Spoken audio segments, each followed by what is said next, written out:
안녕하세요. 저는 결혼한 지 2년 된 20대 후반의 여성입니다.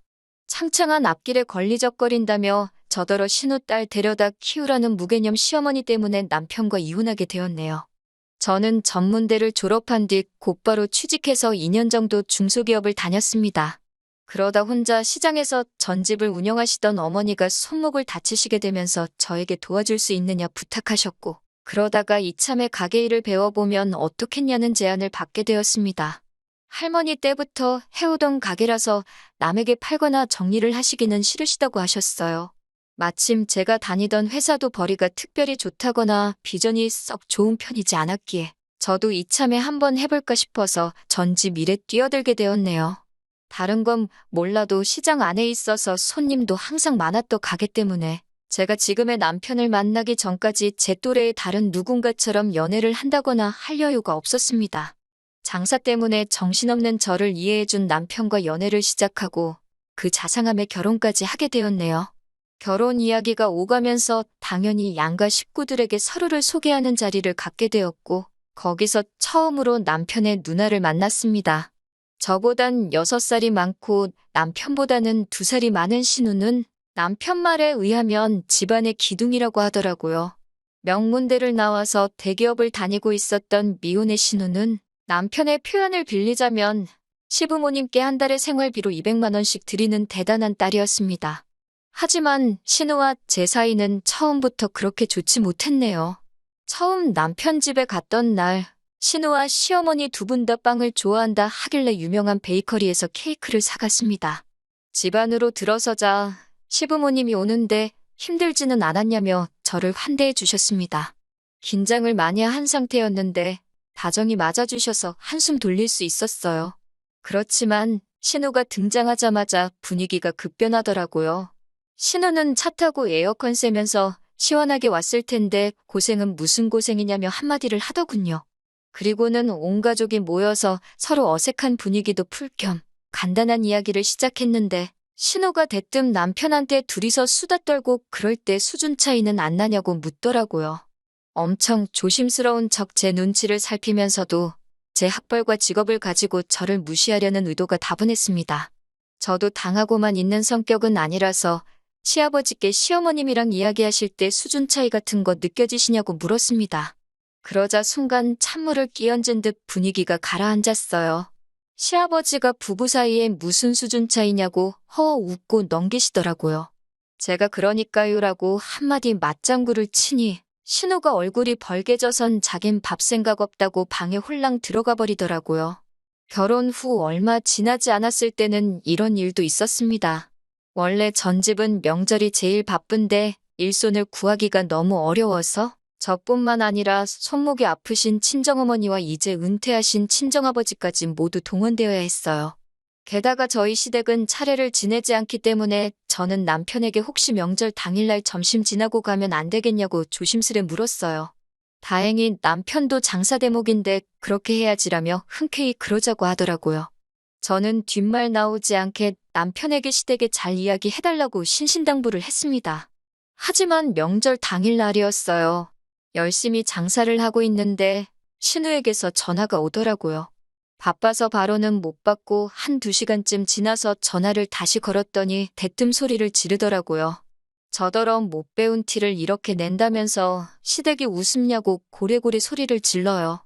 황당해서 말도 안 나오는데 시어머니까지 전화를 받으시더니 저더러 천명절인데 장사가 뭐가 중요하냐고 저를 꾸중하셨습니다.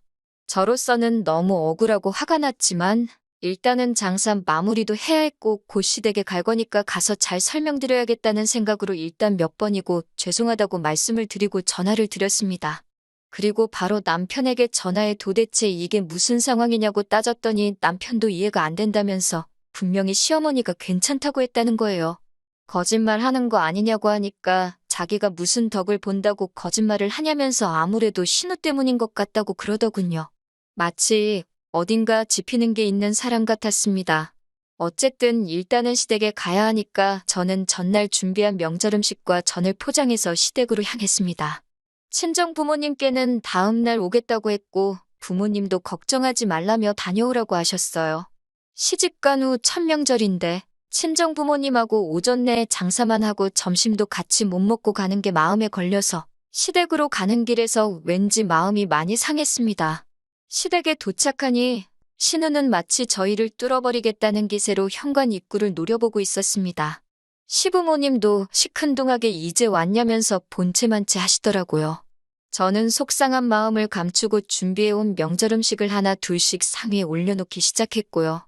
그러자 신우가 시장통에서 팔고 온 남은 거 싸온 거냐면서 무슨 구린내라도 난다는 듯 자기 손으로 코를 쥐어잡고 인상을 팍 쓰더라고요. 그 모습을 보는데 순간 진짜 딱 한 대 때려주고 싶었지만 차마 그럴 수는 없잖아요. 그래서 제가 그럼 드시지 마시라고 한마디 했습니다. 그리고는 시부모님께도 냄새나는 거 싫으시면 치우겠다고 하고 가지고 온 거 그대로 다시 뚜껑을 덮었습니다. 그러자 시어머니가 저를 잡아 끌고 잠깐 당신 좀 보자며 방으로 데리고 가셨어요. 저는 피곤하기도 했고 억울하기도 하고 아무런 말도 하기 싫었어요. 그런데 시어머니가 갑자기 방문을 닫으시더니 제 손을 꼭 잡고서는 속삭이는 듯한 작은 목소리로 저에게 우는 척이라도 하라면서 미안하다 하시는 거예요.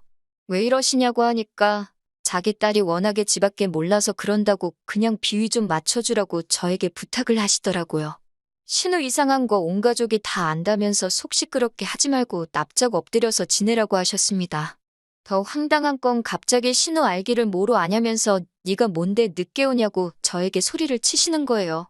이중인격도 아니고 한마디로 신우 눈치를 보시느라 아주 쇼를 하고 있더군요. 솔직히 말해서 시어머니가 불쌍하기도 했지만 집안이 정상이 아니다 싶었어요. 가족끼리 서로 기분 맞춰주고 배려해줄 수야 당연히 있다고 생각합니다. 하지만 시어머니의 이런 태도가 신우를 갈수록 오만방자하게 만든다는 확신이 들었습니다. 시어머니는 큰 소리를 내시면서도 동시에 저에게 그냥 분위기 좀 맞춰달라고 거의 사정을 하셨어요. 멍청한 생쇼를 한 10분 정도 하고 방문을 열고 나오니 신우가 제가 가져온 전을 뜯어먹으며 실실거리고 있더라고요. 황당하고 유치해서 어이가 없었어요. 아마 제 동생이나 친구였으면 미친모라고 욕이라도 해줬을 거예요. 남편도 미안한지 머쓱한 얼굴로 저를 쳐다보고 해서 제가 꾹 눌러 참았습니다. 말 그대로 똥이 무서워서 피하냐 더러워서 피하지 그 심정이었어요. 남편도 집에 오는 길에 미안하다면서 신우가 성격이 별난데 시부모님이 생활비를 받아 쓰시는 상황이다 보니 뭐라고 큰 소리도 못 내신다고 저더러 조금만 이해해 달라고 하더라고요. 신우의 별난 성격 덕분에 그 이후로도 몇 번 더 분위기 맞춰서 멍청한 생쇼를 해야 했었지만 그래도 시부모님과 저희 부부의 관계는 나쁘지 않았기 때문에 솔직히 이혼까지는 한 번도 생각해보지 않았습니다. 어느 가족이든 별난 인간 하나쯤은 있는 편이지 싶었고 솔직히 저는 신우만큼 시댁에 생활비를 지원할 수도 없었고 지원할 생각도 없었으니까요. 그저 나이 드신 분들이 돈 때문에 딸 눈치를 저렇게 보고 사는 게 보기 딱할 뿐이었습니다. 한 번은 시어머니가 저한테 정말 치사하고 더럽다며 하소연을 하시기도 했어요. 그래서 솔직히 뭐랄까요. 시부모님이 이해가 가기도 했고 우리는 한 팀이다 이런 생각도 했던 것 같아요. 지금 돌아보면 멍청하고 한심한 생각이었네요. 역시나 며느리는 며느리고 딸이 될 수 없었습니다. 두어 달 전 있었던 일입니다. 제가 남편과 이혼을 결심하게 된 결정적인 이유기도 했고요. 시어머니도 제가 신우랑 부딪히면 좋은 일이 없다는 걸 아셔서 최근엔 집으로 잘 안 부르셨는데 그날은 집에 좀 오라고 저에게 긴히 하실 말씀이 있다고 하셨습니다. 저는 속으로 신우가 제 흉이라도 봤나 보다 하고 크게 생각 안 하고 갔습니다.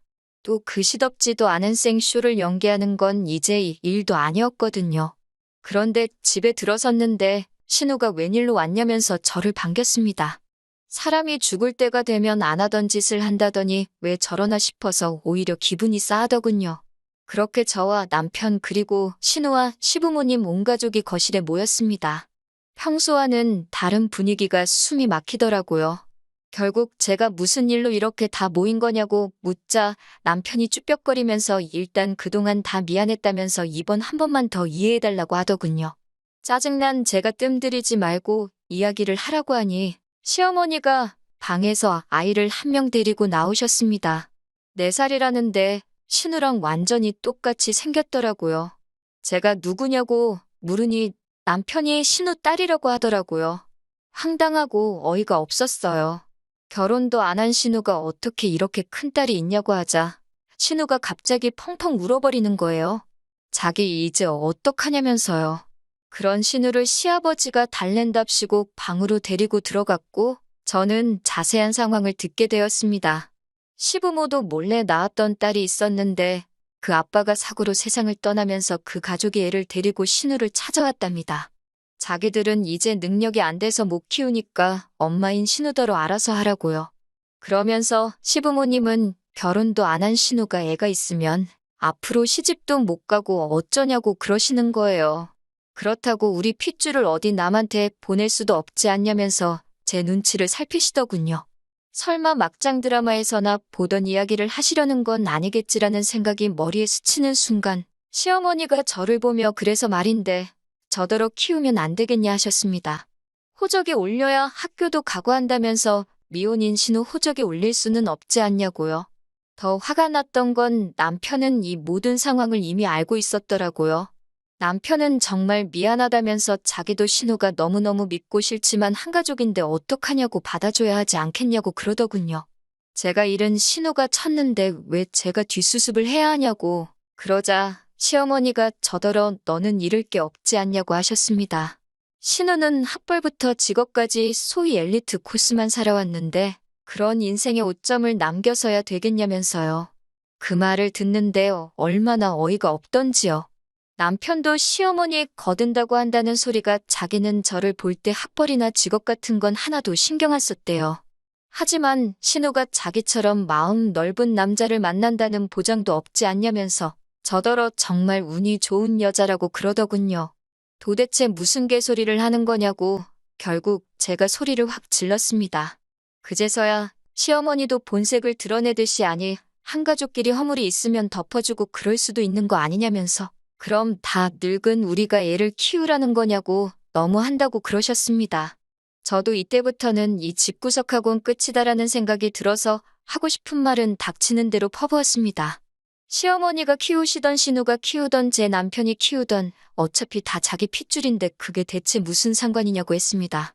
저야말로 피 한 방울도 안 섞인 남인데 왜 저한테 이러시는 거냐고요. 그러면서 남편한테도 그렇게 누나한테 당하고 살면서도 정신 못 차리냐고 그러면서 뺨을 때려버렸어요. 남편이 뺨을 부여잡고 주저앉아서 저를 멍하니 올려다 보더라고요. 그러자 시어머니가 저더러 욕을 하면서 시장통에서 장사를 하더니 하는 짓이 완전 산 것이 되었다면서 악을 쓰더군요. 저는 시어머니께 내가 그동안 당신들 어이없는 연기에 장단을 맞춰줬던 건 그래도 돈 몇 푼 때문에 딸 눈치 보고 사는 인생이 불쌍해서 눈 꼭 감고 어울려준 건데 이런 식으로 나를 깔아뭉개는 건 용서 못한다고 퍼부었습니다. 그러자 시어머니는 당장 저더러 이 집에서 나가라고 했고 저도 감사하다고 제가 바라는 바라고 맞받아치고는 뒤도 돌아보지 않고 나왔습니다. 그러자 남편이 따라 나오더니 정말 미안하다는 말밖에 할 말이 없다고 하더라고요. 제가 남편에게 정말 미안하면 너랑 함께 살면서 등신마냥 참고 살아온 내 인생이나 돌려내라고 보상하라고 울부짖었습니다. 지금 생각하니 한 마리 짐승이 따로 없었네요. 그러자 남편은 어떻게 해주면 되겠냐고 물었고 저는 지금 우리 사는 집 전세 보증금하고 자동차 전부 제가 갚겠다고 당신은 조용히 이혼 도장만 찍어달라고 했습니다. 그러자 남편이 한숨을 길게 내쉬더라고요. 제가 남편에게 변호사 고용해서 한번 진흙탕 싸움 해볼 거냐고 그래서 네 신우가 자식 있는 여자인 것까지 다 까발려 볼 거냐고 밀어붙였습니다. 저도 그땐 눈에 뵈는 게 없어서 앞뒤 생각 안 하고 다 말했거든요. 그러자 남편은 며칠 고민해보겠다고 했습니다. 그리고 엊그제 지긋지긋한 합의 이혼이 전부 끝났습니다. 남편은 시부모님께 신우 딸이니까 신우더러 키우라고 하라고 안 그러면 자기 진짜 이혼당한다고까지 말했답니다. 하지만 신우는 그랬다간 생활비고 뭐고 다 끊어버린다고 시부모님한테 협박을 했다고 합니다. 시부모님은 계속해서 남편에게 저를 잘 설득해보려고 하고 그래도 양심이 남아있던 남편은 저랑 헤어지는 게 마지막으로 자기가 해줄 수 있는 배려라고 생각했다 하더군요. 그런 이야기를 들으니 남편에게 동정심이 생기긴 했습니다. 하지만 싸구려 동정심에 다시 제 인생을 팔 수는 없지요. 저도 신우가 애를 어떻게 할지는 모르겠습니다. 그깟 돈이 뭐라고 딸 버르장머리 하나 못 고치고 참 안타까운 인생인 것 같아요. 저는 당분간은 제 사업장인 전집 운영에만 힘써볼까 합니다. 남편도 시댁도 생각만 해도 지긋지긋하네요. 당분간은 그런 소모적인 인간관계에 다시 빨려 들어가고 싶지 않네요. 저녁에 비가 온다는데 파전에 막걸리나 먹어야겠어요. 들어주셔서 정말 감사합니다. 긴 이야기 들어주셔서 감사합니다. 오늘의 사연은 여기까지입니다. 구독과 좋아요, 알람 설정해주시면 앞으로 더 좋은 사연으로 찾아오겠습니다. 감사합니다.